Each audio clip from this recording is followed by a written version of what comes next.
Hey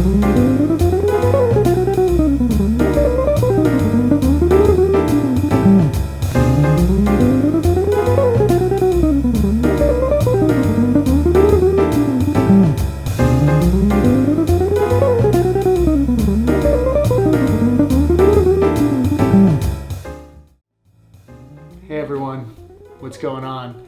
Thanks so much for tuning in. My name is Christian Colavelli, and this is the first part in a three-part mini lesson series that I've entitled Minor Threats. Each of these lessons focuses on one super lick that I've written in minor that will hopefully expand your horizons and help you work on technique and also harmonic content to where you can write your own lines and really soar. So without further ado, let's get into lesson 1.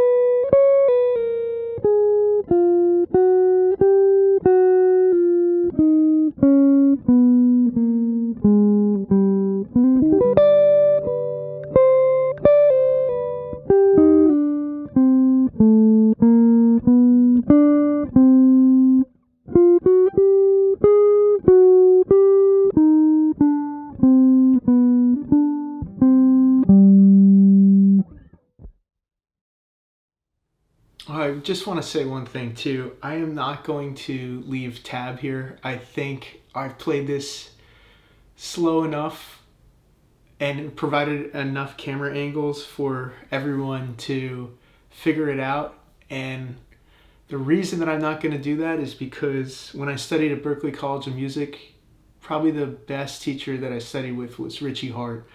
And he would literally make me put a cassette tape in, record the lesson, and never ever wrote anything out. Everything was learned by the ear, and I had no video back then.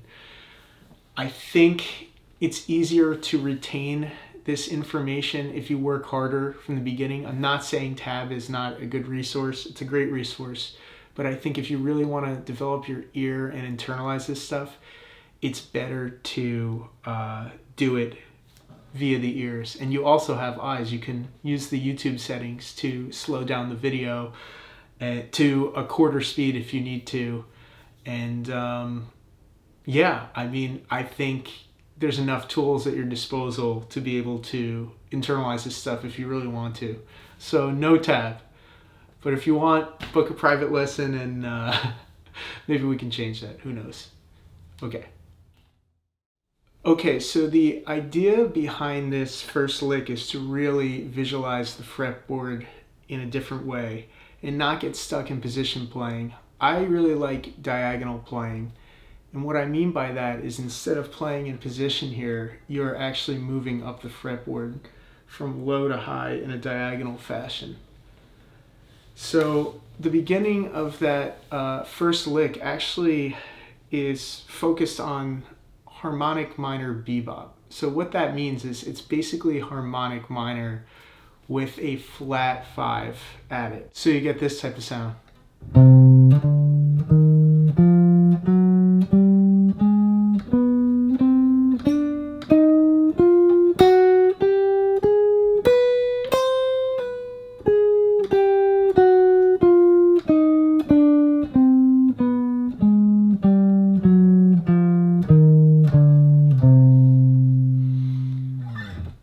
And maybe I'll do a lesson where I go over each of these harmonic minor bebop positions that I've mapped out that work for me, but we're not going to really touch on that because I don't have enough time to do that in this lesson. I want to just really focus on the lick.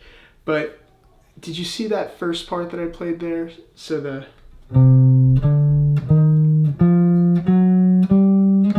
we're going to do that same exact shape, and we're going to start from this C down here. And this, by the way, all of this stuff is in C minor. And again, I'm playing, the backing track that you hear is a minor 2-5. So what I really mean by that is you're hearing that D minor 7, going to G altered, going to 1 minor. But you don't have to just play these licks over that progression. You can play this over a static minor and apply those changes, and it can still sound super cool and super fresh. So let's look at the beginning of that. I'm actually starting from the leading tone, so the B, the natural 7 there. So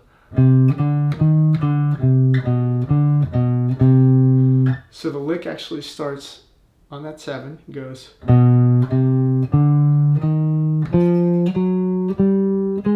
Okay, so there's 1 octave. Right there is 1 octave.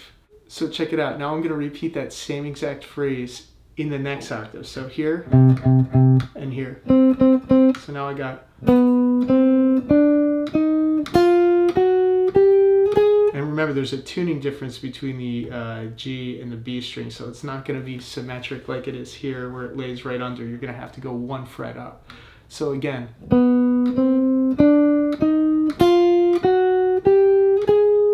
Okay, so there's the first part of the lick, so check that out. Let's play that again.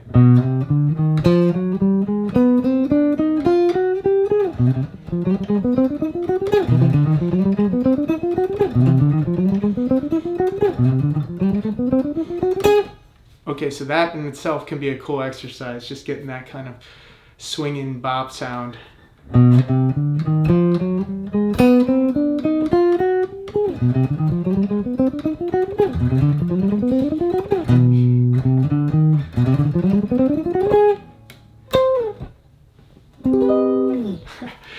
Okay, so that in itself, super useful. So again, I'm adding, instead of playing this, oh, sorry. That's what a normal harmonic minor would be. So I'm adding that flat 5 in.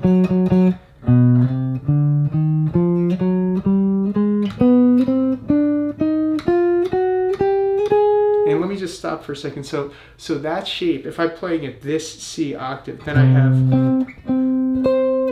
and I play that shape around each of the octaves. So check this out.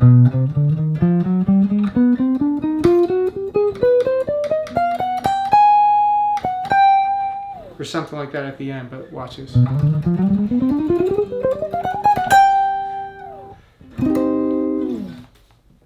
That's really cool because then you have it symmetric and you're playing diagonal. So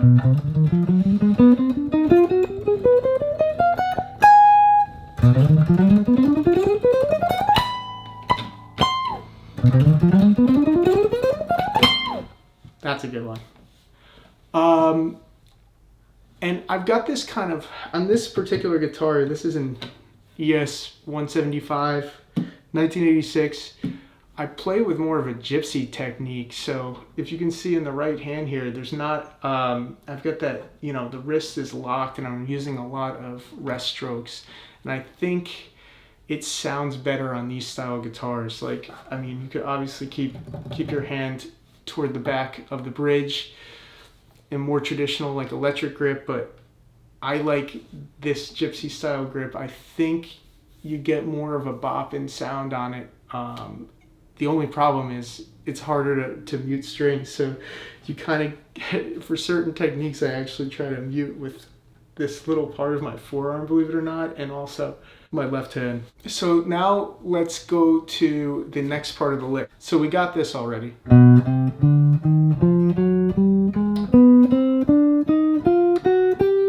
Okay, so now I've got this.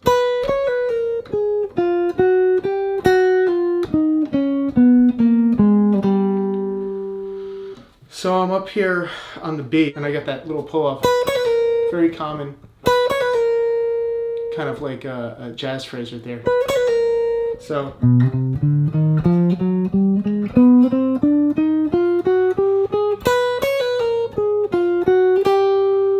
Okay, so let me talk about what that is. So I have this pull off from B,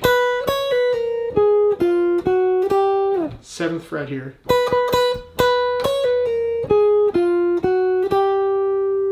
And what is that? So in the progression, during that part, that's actually where it goes to the G altered. So I have, so now we have, And what I'm thinking there is actually A flat melodic minor. So on that G altered, on your altered 5 chord, think up a half step and play the melodic minor from there. So in this case, G altered becomes A flat melodic minor.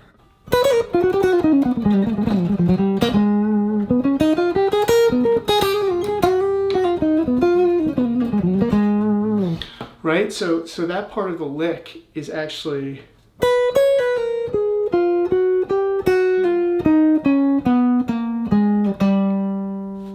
A flat melodic minor, except for this part. That's an enclosure. So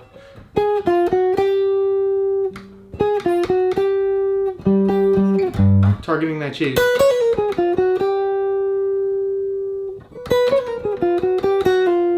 Chromatic down.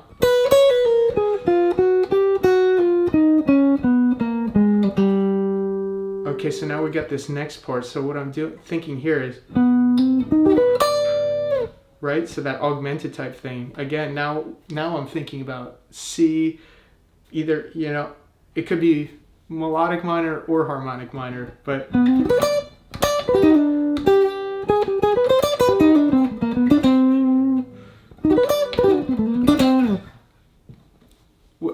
I think I'm hearing that more as C melodic minor, but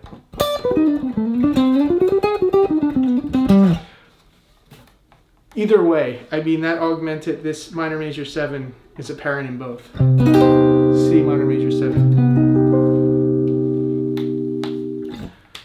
So that next part, so let's review so far what we have. We have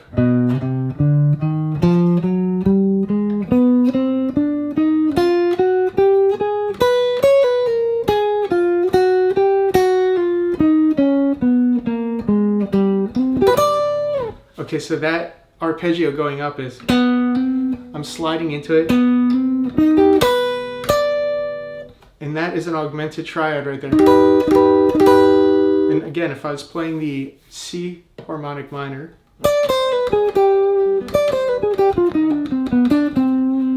or C melodic minor, it happens in both of them. So it's really kind of whatever you're hearing there.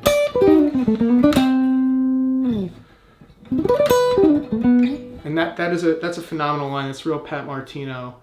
I think that's where I bit that from, but that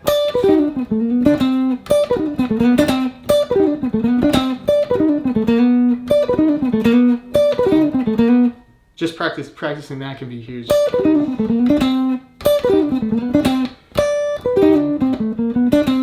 So far we have this.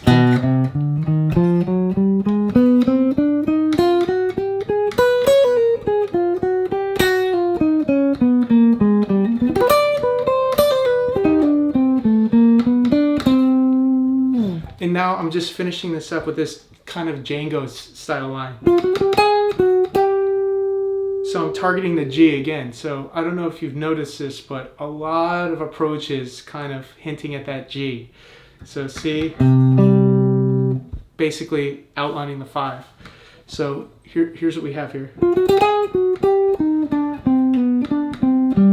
That's another good one to drill.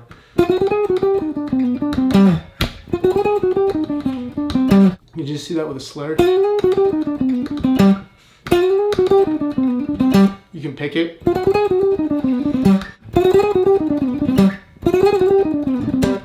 And that's the whole lick right there. So let's review the whole thing real quick.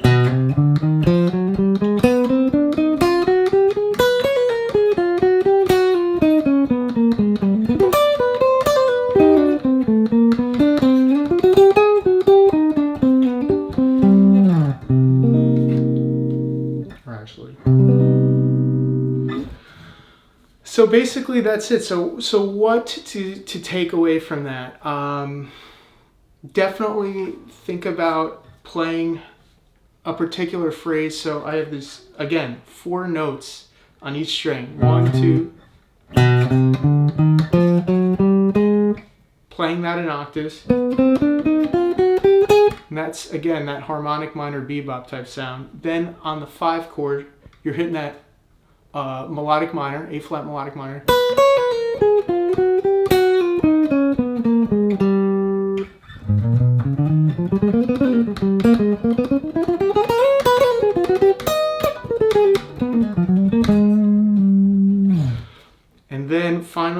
we're coming back and outlining again the C minor, but that minor major 7 really, augmented triad.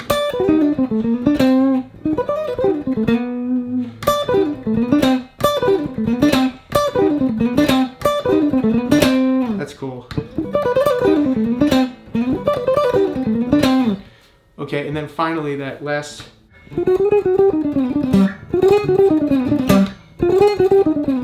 And I'm playing that with 3 fingers, so watch this. Sliding into it.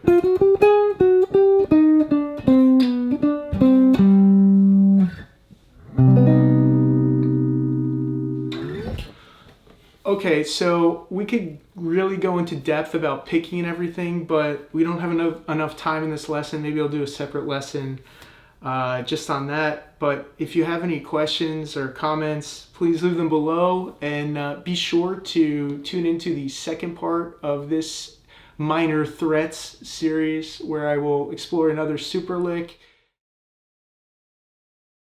The entire time I was using a Yamaha THR 10X, an old school amp / interface, one of the best creations ever made, and I was going right into Logic, and I was utilizing the Corey Wong Neural DSP plugin, and I was utilizing his 335 preset, which is absolutely phenomenal.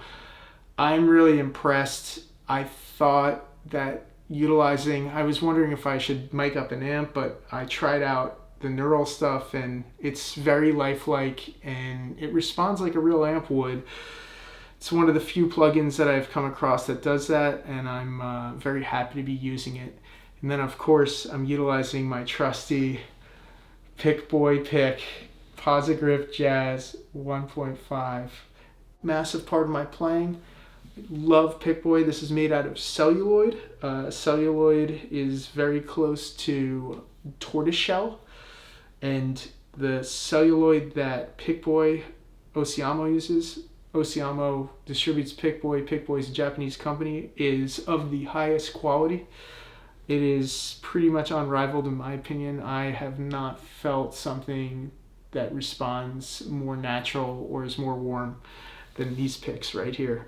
So I'm always utilizing that. This is a Gibson ES 175 from 1986, and this is one of those guitars that I knew I had to pick it up when I saw it, and I think it's going to be a lifelong companion. I'm really, really stoked to be playing it. Thank you so much for checking that out. I hope you take some of these techniques and sounds and implement them into your own playing, and really expand your improvisational quiver, because you can never have too many tools at your disposal, in my opinion.